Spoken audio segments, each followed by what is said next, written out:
भारत की ताकत अब सिर्फ जमीन और आसमान तक सीमित नहीं रही है, बल्कि समंदर की गहराइयों में भी उसका असर साफ दिखाई दे रहा है। मुंबई तट के पास 3 संदिग्ध तेल टैंकरों की जब्ती ने अंतर्राष्ट्रीय स्तर पर हलचल मचा दी है। सवाल सिर्फ तीनों जहाजों का नहीं है, बल्कि उस बड़े नेटवर्क का है जो प्रतिबंधित तेल व्यापार के जरिए वैश्विक नियमों को चुनौती दे रहा था।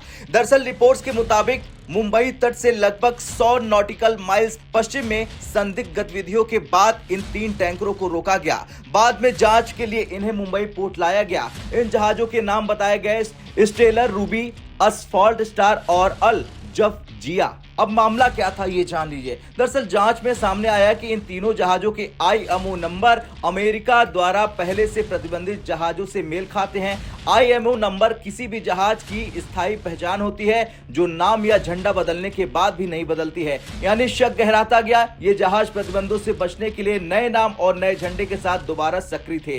इस पूरे मामले में सबसे अहम मोड़ तब आया जब नेशनल इरानियन ऑयल कंपनी ने इन जहाजों से किसी भी प्रकार के संबंध से साफ इनकार कर दिया। ईरान का कहना है कि इन टैंकरों से उसका कोई लेना देना नहीं है, लेकिन शिपिंग डेटा से जुड़े सूत्रों ने दावा किया है कि अल जफजिया ने साल 2025 में ईरान से जिबूती तक फ्यूल ऑयल पहुंचाया था। स्टेलर रूबी कभी ईरान के झंडे के तहत पंजीकृत रहा है। असफॉल्ट स्टार मुख्य रूप से चीन के आसपास के समुद्री मार्गों पर सक्रिय रहा है। अब सवाल यह है कि अगर संबंध नहीं तो ये कड़ियां क्यों जुड़ रही हैं? दरअसल जांच में यह भी सामने आया है कि इन जहाजों ने पहचान छिपाने के लिए बार बार अपना नाम, झंडा, रजिस्ट्रेशन बदला। ये तरीका अक्सर उन जहाजों द्वारा अपनाया जाता है जो अंतर्राष्ट्रीय प्रतिबंधों से बचकर तेल व्यापार करते हैं। इस प्रक्रिया में आमतौर पर जहाज से जहाज समुद्र में तेल ट्रांसफर, फर्जी दस्तावेजों का इस्तेमाल, मालिकाना हक बदलना, ट्रैकिंग सिस्टम बदलना, इन तरीकों को डार्क फ्लीट या शैडो फ्लीट कहा जाता है। अब इस मामले में एक बड़ा पहलू अमेरिका से जुड़ा है।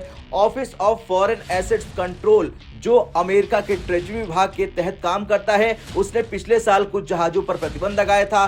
सूत्रों के मुताबिक जिन जहाजों पर पहले प्रतिबंध लगा था उनके आईएमओ नंबर मुंबई में जब जहाजों से मेल खाते हैं। अब अगर ये मेल पूरी तरह सही साबित होते हैं तो इसका मतलब है कि प्रतिबंधित जहाजों ने नाम और झंडा बदलकर दोबारा तेल व्यापार शुरू कर दिया था। इस घटना के बाद इंडियन कोस्ट गार्ड ने समुद्री निगरानी और कड़ी कर दी है। 24 घंटे निगरानी, लगभग 55 जहाज तैनात कर दिए हैं और 10 से 12 विमान सक्रिय कर दिए हैं। यह सिर्फ एक कार्रवाई नहीं बल्कि एक संदेश है। भारत अपने समुद्री क्षेत्र में किसी भी अवैध गतिविधि को बर्दाश्त नहीं करेगा। मुंबई भारत की आर्थिक राजधानी है। यहाँ के आसपास संदिग्ध गतिविधियां सिर्फ कानूनी मामला नहीं बल्कि राष्ट्रीय सुरक्षा का मुद्दा बन जाती है। प्रतिबंधित तेल आमतौर पर कम कीमत पर बेचा जाता है क्योंकि इनके कानूनी जोखिम अधिक होते हैं। अब इस पूरे नेटवर्क में कई स्तर होते हैं, जैसे बिचौलिए के जरिए सौदा करना, फर्जी कागजात, अलग अलग देशों में पंजीकरण, समुद्र में ट्रांसफर और कंपनियों का नाम बदलना। इससे असली स्रोत को छिपाया जाता है। अब भारतीय अधिकारियों ने 6 फरवरी को इस कार्रवाई की जानकारी सोशल मीडिया प्लेटफॉर्म एक्स पर साझा की थी, लेकिन बाद में वो पोस्ट हटा दी। ये कदम कई सवाल खड़े करते हैं कि क्या मामला कूटनीतिक रूप से संवेदनशील है? क्या जांच अभी जारी है? सरकारें अक्सर अंतर्राष्ट्रीय मामलों में पूरी जानकारी तुरंत सार्वजनिक नहीं करती हैं। खैर, मुंबई के तट के पास 3 संदिग्ध तेल टैंकरों की जब्ती सिर्फ एक कानूनी कार्रवाई नहीं, ये एक बड़ा संकेत है कि भारत की समुद्री निगरानी मजबूत है। प्रतिबंधों से बचने की कोशिश करने वाले नेटवर्क अब ज्यादा सुरक्षित नहीं है और हिंद महासागर में भारत की मौजूदगी निर्णायक होती जा रही है। अब आगे जांच क्या मोड़ लेती है? क्या इन जहाजों के खिलाफ अंतर्राष्ट्रीय स्तर पर कार्रवाई होती है? ये देखना दिलचस्प होगा।